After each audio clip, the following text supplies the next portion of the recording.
What is going on? Welcome back to the channel. So today we're going to talk about the top 5 most heavily shorted EVs in the market as of right now. So I want to go over all the things that you need to know, but first make sure to hit that thumbs up. And with that, let's get right to it. Starting off with stock number 5, this one's gone down quite a lot, and that is Lucid. So currently sitting at $2.50 over the last 1 year, down 40.05, and in 2024 down 40.62. Currently through this, 19.71% of the free float is being shorted. Works out to be 234.9 million shares overall are being shorted, and that equates to about $584 million. On Friday, shorts increased 1.07 per million shares.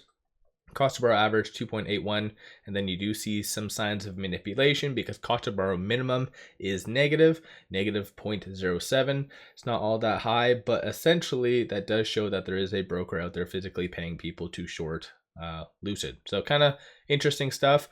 Generally, shorts have, as you can kind of see, the short interest has gone down quite a lot, and that is because of significant, again, you can kind of use different wording, maybe not significant, but a lot of dilution.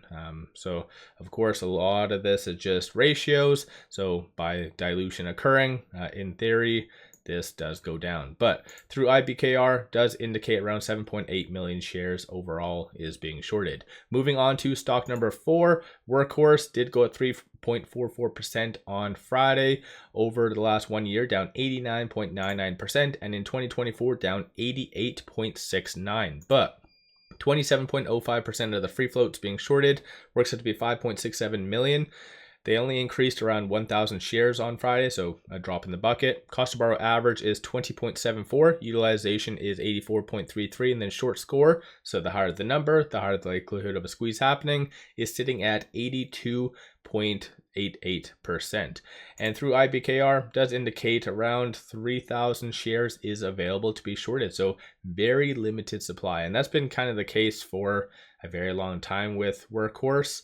So yeah, let me know your thoughts on that. On a side note, if you do own any of these stocks, give yourself a shout out in the comments below, and potentially have you been buying or are you kind of selling, and are you in these stocks because of it being heavily shorted and a squeeze play, or because of, I guess, the fundamental business. But moving on to stock number 3, NKLA did go up 4.77 or 4.74% on Friday over the last 1 year, down 85.27, and then in 2024 down 83.16. But 29.37% of the free float is being shorted, works out to be 14.43 million. Shorts returned 121,000 shares on Friday. Cost to borrow average is very high, and it's been very high for quite a while, but 322.24%.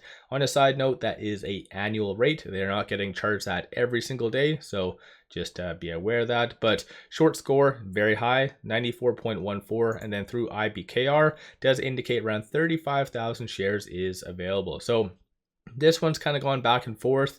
So this does go up when big entities buy and then lend out their shares. So there's a lot of big names, one of which is more notably BlackRock. They buy for the purposes of lending out shares. So this is why you see this kind of fluctuate sometimes.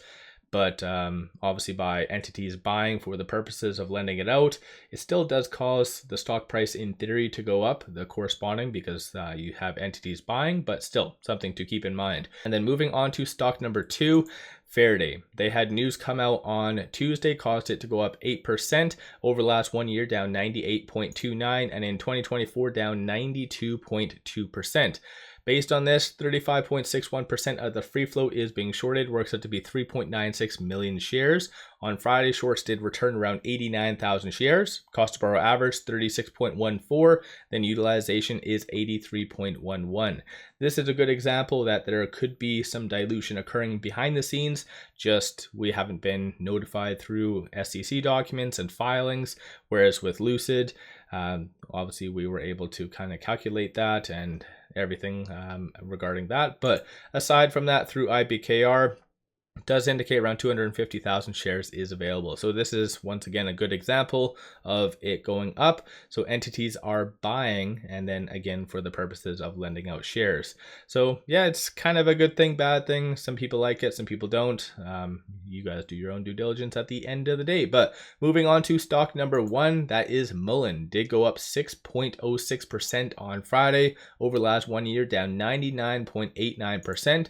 And in 2024 alone, down 99.8%. 67.89% of the free float is being shorted, works out to be 1.16 million shares. Shorts increased 219,000 shares on Friday. Cost to borrow average is 339.12%.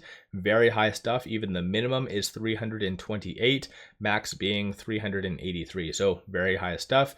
Utilization 60.99, and then short score is 81.52. Through IBKR does indicate around 70,000 shares is available to be shorted. So let me know your thoughts on these top 5 stocks. If you are new to the channel, make sure you guys hit that thumbs up and subscribe. I always greatly appreciate that. And yeah, like I said, give yourself a shout out if you own any of these stocks. Is there any other EVs that you feel is a squeeze play, and potentially why? But over and above that, 2 additional things. Take advantage of this promo. It is only up until November the 30th. Gives you 8 free shares, and each share is valued up to $2,000. So this is a kick-ass deal. So make sure you definitely take advantage of that in the description below or the comments. And then finally, I did make 2 different tiers for my memberships for YouTube. So if you like the content, want to support the channel, you can definitely do so. But if you want buy signals on stocks and options, and they've been absolutely killing it, there is a tier for you as well through access to that private Discord that I have. With all that said, appreciate all of you watching.